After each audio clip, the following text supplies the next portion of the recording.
So it was quite a nice surprise when these rocked up in the mail. This is the Mizuno Wave Rebellion Pro 2, and these are my first impressions. So before we get into it, I have to give a massive shout out to the Running Company at Geelong for hooking me up with a pair of these so soon. And also, it's a great time, if you hadn't subscribed to the channel already, make sure you hit that subscribe button now, and let's get into it. So not many specs out on this one at this stage, however I'll go through with what I've got. So weight wise, my size is coming in at 205 grams, so it looks like it's had a little bit of weight loss from last year, so 7.2 ounces.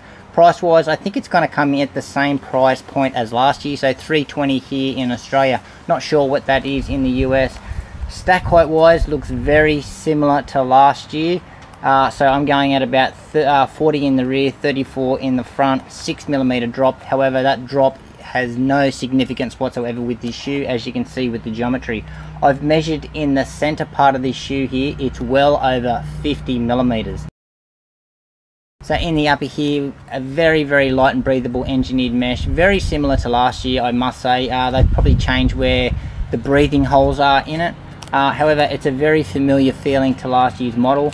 What has changed though is the material and the padding that they've used around the heel collar. This year they're going similar to what they have been going in the Adidas Adizero Pro series. So they've just got these two pads just in the heel section here with no other padding on the shoe. So they've lost that material around the heel collar or so. There's no padding whatsoever. They've just got this harsh sort of plastic piece of ribbing that goes down into the eyelets there and reinforces the laces as well. It's actually quite harsh and sharp. Heel counter, super flimsy, just like before. No tongue on the padding, super thin tongue. In the fit, true to size, so they fixed the sizing issue up from last year, so you no longer have to go half a size up. This one is true to size, and I think they've widened the toe box a little bit as well, so that's a great move there from Mizuno. So in the midsole here, again they're using their dual layer. So they've got their Mizuno Energy Light Plus, which is the top layer, and the Mizuno Energy Light, which is at the bottom layer. Now sandwiched between that is their carbon infused wave plate. Now that is a full length wave plate that goes from all the way to the front to all the way to the back. So yeah, that gives this shoe some stiffness, so very stiff shoe. Now geometry wise, this is where I've noticed the biggest changes in this shoe. So what they've done, they have definitely moved the rocker back in the shoe. So it used to be around here, and now I think it's back around sort of just in front of the ankle, which is this really crazy sensation. So in some ways to look at, and when you stand around it, it feels far more aggressive to stand in, like you're standing up in on starter's box. However, when you run, it sort of tones down the feeling of what I did last year. So the feeling that I had last year in the first model was I had the feeling of running down a hill where your legs are going to tick over uncontrollably and just go faster and faster and faster. I don't have this one in this one, so this one I think you can stick to, or you lock into your paces a whole lot better. But in the ride, yes, it's super bouncy, super responsive, super soft. You feel really fast in this shoe. It's got amazing feedback in this shoe. If you're a forefoot stroker, I don't think you're going to get the most out of the shoe. However, because that's where you probably feel comfortable in the shoe, it wants to put you on your forefoot. However, you're getting most of the pop back here, more near the midfoot and the rear foot. That's where you're getting most of that energy return. You don't feel as much when you come through the forefoot. And as you guessed it, it's probably not the most stable shoe out there on the market.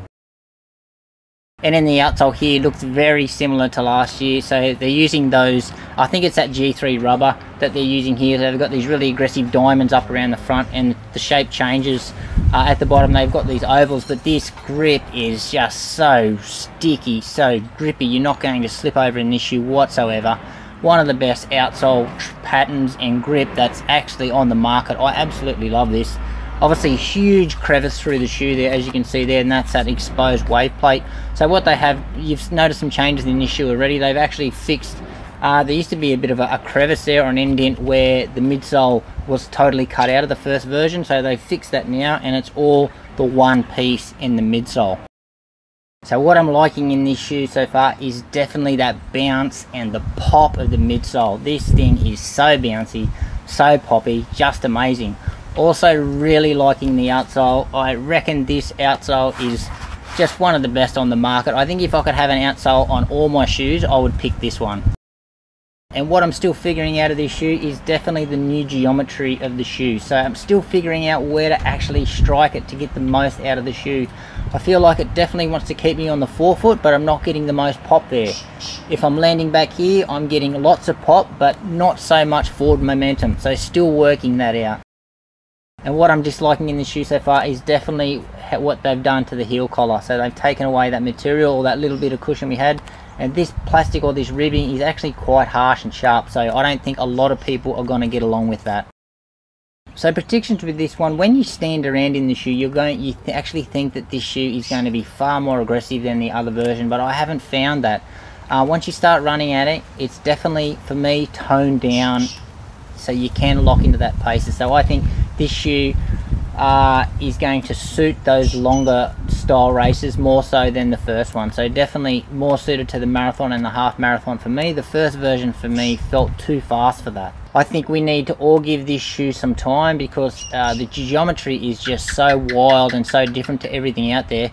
You have your first few runs and you definitely feel your mechanics moving very differently in this shoe.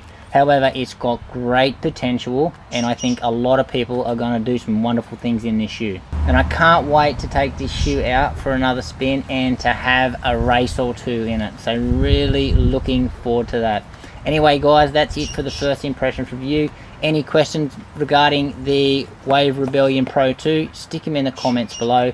How it compares to anything else on the market, drop that also in the comments below. Anyway guys, thanks for watching. Hope you enjoyed this one. Don't forget to give this video a like, subscribe to the channel, and we'll see you next time.